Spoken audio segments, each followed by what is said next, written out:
Good morning. I was up early today messing around on my computer going through my notes. What I do is I see an article, I get a message that looks important or an email, and I copy it out and I paste it into my notes app, and periodically I go back through them and see what I may have missed to address on a video.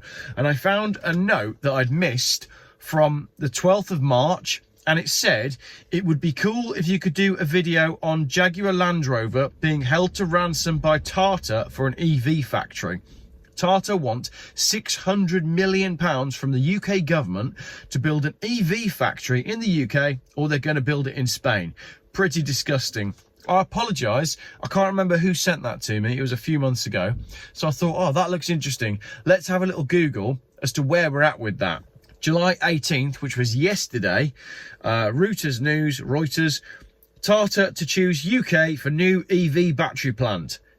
Source. So India's Tata is expected to announce on Wednesday, today, that it has chosen to build an electric vehicle plant in Britain. A source familiar with the matter said, a win for the country's automotive industry amid stiff global competition.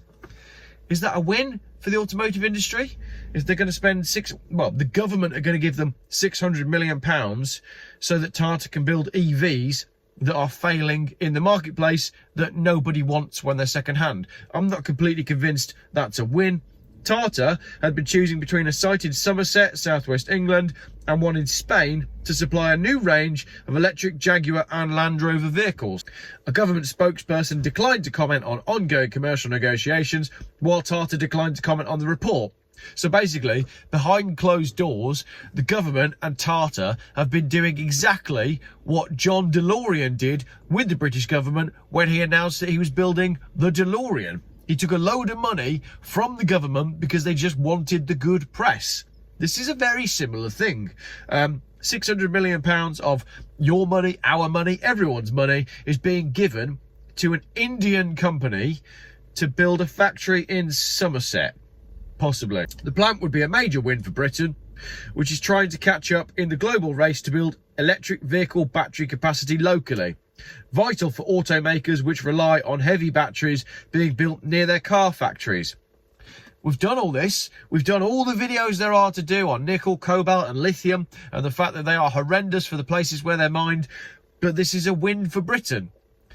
I thought we were chasing net zero. I thought we were trying to save the planet. This is not a win for Britain, is it? Britain has expressed concerns at the United States Inflation Reduction Act, which promises hundreds of billions of dollars of subsidies to green industries, with Finance Minister Jeremy Hunt saying the government did not have large sums of money for similar measures. So he's moaning that the USA is spending money on green initiatives. Green initiatives are not green. It's just industry doing what industry does. Homegrown battery production will also help British automakers comply with post-Brexit trade rules, a joke, that will require them to source more electric vehicle components locally in order to avoid UK-EU trade tariffs from 2024. We are going back to the dark ages, aren't we? The government has previously said that it was in talks with the EU over easing those rules, after a warning from car giant Stellantis that it would be forced to shut factories with the loss of thousands of jobs were it to face the tariffs. But it's all right, because we've got £360 million a week going back to the NHS thanks to Boris Johnson. We saw it on his bus. The BBC, British Corporation, said the government would provide subsidies worth hundreds of millions of pounds to Tata. The decision by Jaguar Land Rover to invest in battery production in the UK is very welcome. We will want to reflect, however, on the subsidy package that was required to secure this decision.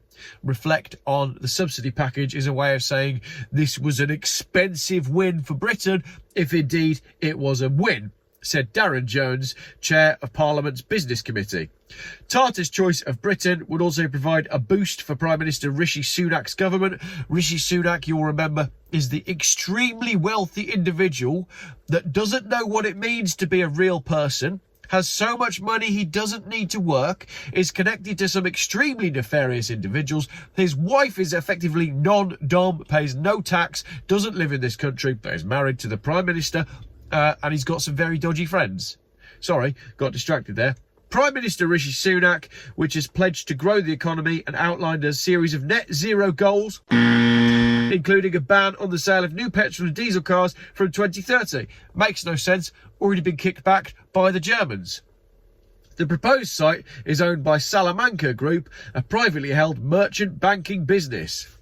I bet they're really good, ethical people, aren't they? The group did not comment when contacted by Reuters. So basically, new factory being built by Tata, an Indian company, to build EVs that don't work, that nobody wants in Britain, because the government is so desperate to make it look like good things are going on in this country. Right now, they will throw money at anyone. So, Geoff Thompson Cars is going to be launching in 2025. I would like to appeal to the British government for a loan of, I don't know, you just make it up, don't you? £3 billion. Geoff Thompson Cars is going to open up a small sports car and family car factory in, I don't know, let's pick somewhere that's really like got no money. Dundee. Geoff Thompson GT Cars. GT Cars is going to produce a small lightweight roadster powered by a lightweight 1.3 litre petrol turbo engine. It's going to use the latest technology, leaning on people like Lotus and the great engineering factories that we have in the UK. We might even use ProDrive. So Geoff Thompson Cars is going to use ProDrive and Lotus. We'll have English-British company supplying all the parts. We're going to do a 2-seat roadster with a manual roof and limited electronics. It's going to come with a JVC head unit, and that's it. No sat-nav, no nothing, but it will have heated seats. And we're going to do a family car that does 65 miles to the gallon average using whatever the best current petrol diesel engine is. Probably a petrol, not a diesel, because they're all wet belt, and the wet belt engines are crap, as you'll see in my next video. Still got a cold, still bunged up, but the rain is stopping. I must now go walk and get my Chrysler. I hope you enjoyed this little video, and let me know what you think in the comments. I think, let's just roll with that clip for the fast show again, shall we? Thanks for watching. That's all bollocks, isn't it?